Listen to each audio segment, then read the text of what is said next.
commerçants, industriels.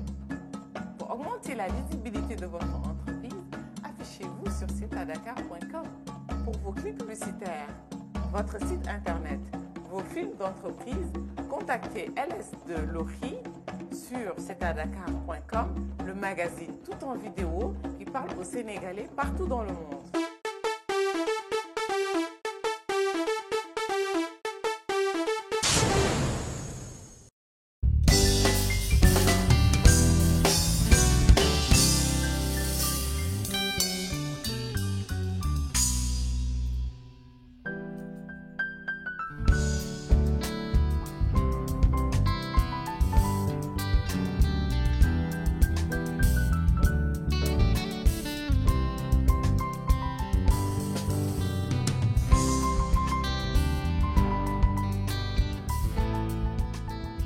Je suis le docteur Ibrahim Ndiaye, dermatologue privé libéral installé au 3 rue Escarpin, angle Vincent. La dépigmentation est l'utilisation abusive des femmes de produits sur la peau dans le but d'éclaircir la peau. ñu damay judd si xeesal sama taaw yaay sama yaay ñu dama judd fekk ñuy xeesal sama mag danaan xeesal ba mu bañ naan xanaa dafa pikiwul. dama jiwoon yi xees foo ko fekk du laal parfum bu laal rek mu ñori ko. waaw. ah loolu moo tax baa ko te it yàllaa ko tere te it lu mu xees ci ñuul lay mujj ndax du continue moom lu mu yàgg day bu ñuulaat rek te bu ñuulee ñuulaay ba mu am dootu ko amaat kon nag ñu xeesal baaxul. jigéen bi xeesal dëgër bopp rek na ko am kilifa da ko def jigéen ba am kilifa moom du xeesal ndax xeesal baaxut. Quelquefois c'est les hommes qui les encouragent. Il y a des hommes qui disent qu'en fait ils préfèrent des femmes claires. Il y a j'ai vu des femmes qui viennent me dire c'est mon mari qui veut que je sois claire. Hein? Donc, il y en a. Il y a des femmes aussi qui aiment. C'est des femmes qui viendront te dire moi, j'adore le khessal. Il y a des femmes qui te disent que moi je ne peux pas. Il faut que je mette mon khessal. xeesal daa rafet daf maa neex loolu moo tax ma koy def. dama bëgg xees sama xol ndax ni mu koy diwoo damaa neex day leer yaram mi day nooy. kon dama jënd xeesal mais nag xeesal yu seer laay jënd. xeesal yu baax lay jënd jox sama jabar muy diwu léeg-léeg sax mu ñaas ma ci. bëgg naa koy xeesal mais xeesal bu liis bu rafet bu laa bëgg. Il y a des femmes qui s'éclaircissent très vite. Quand une femme s'éclaircit très vite, c'est qu'elle utilise des corticoïdes. C'est les corticoïdes, le clobétasol dont je vous ai dit, qui est vendu sur le marché, qui éclaircit très très vite et qui donne beaucoup d'effets secondaires. L'hydroquinone, par contre, t'éclaircit, donne des effets secondaires, mais t'éclaircit moins vite que le clobétasol. am na ñoo xam ni dañuy ñëw fii on a beaucoup de ça fait presque 9 ans on est là sur mais am na ñuy ñëw ñu bëgg gaaw a xeesal pour mu gaaw quoi mais ñun suñu bopp dañ lay naan non dañ lay naan il faut laisser les gel yi baaxul dañ lay conseiller utilise les crèmes seulement crème moom di nga xees mais doo am problème ci sa peau doo am ay li ñuy wax ay réew affaire yooyu. Éclaircissant naturel sans hydroquinone am na éclaircissant avec 2% hydroquinone am na mais yëpp rek ça dépend si nit ki ku nekk ak li la gënal daal. am na ay diw yoo xam ni Sakito Burkina c'est en base de karité am na ay diw c'est en base de cacao yoo xam ni c'est en base de cacao am na ay diw yoo xam ni c'est en collagène am na ay diw nag c'est écrit hydroquinone 2% éclaircissant donc clients yi nag ñoo lay naan am na ñoo xam ni dañuy naan bugguma je veux ce qui éclaircisse pas ñi nga xam ni dañuy naan ce qui éclaircisse mais nag c'est le tube yi daal ñooy xeesal. Avant les femmes c'est vrai qu'ils utilisaient beaucoup de mixtures, faisaient de l'eau de javel, des produits acides décapants, mais de moins en moins les femmes le font.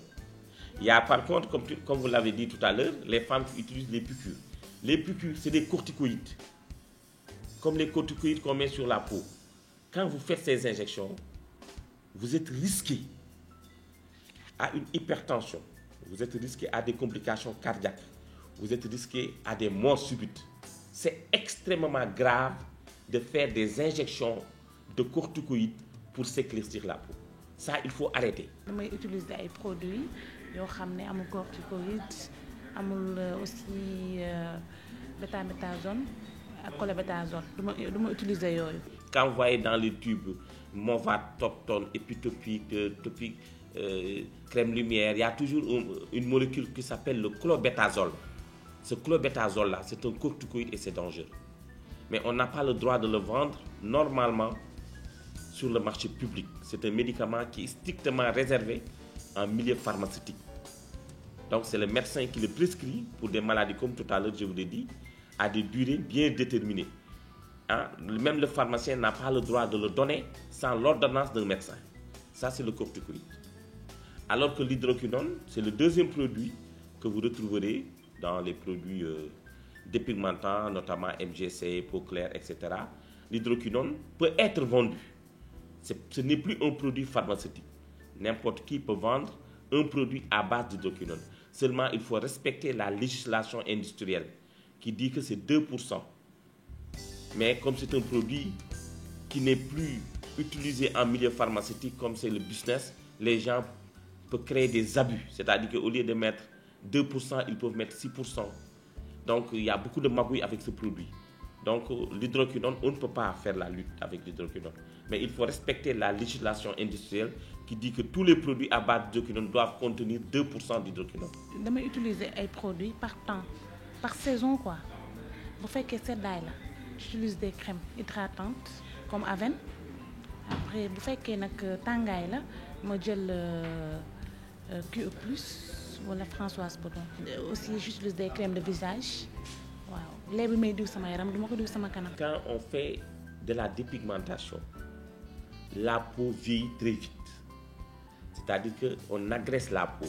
Par exemple, une femme, sa peau doit suivre un cycle dans la vie. Par exemple, de 20 ans à 30 ans, la femme, sa peau n'a besoin que de produits hydratants. C'est-à-dire que c'est une femme qui est jeune, on hydrate la peau. À partir de 35 ans, on peut commencer à donner des produits anti-âge et c'est comme ça la vie. Mais la femme qui fait du khessal, son âge cutané par rapport à son âge réel, c'est-à-dire que les femmes qui font de la dépigmentation, tu peux voir une femme qui fait de la dépigmentation qui a 40 ans, tu as l'impression qu'elle a 60 ans sur le plan cutané.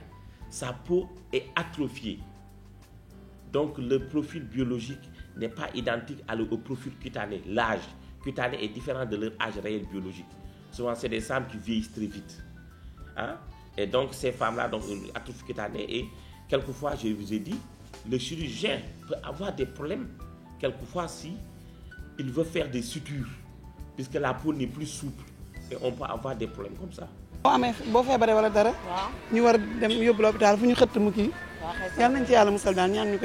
Quelquefois, un malade peut venir voir un médecin pour une maladie dermatologique bien précise, par exemple un eczéma ou un lichen plantar. Et là, on vous donne un produit pour soigner cette affection.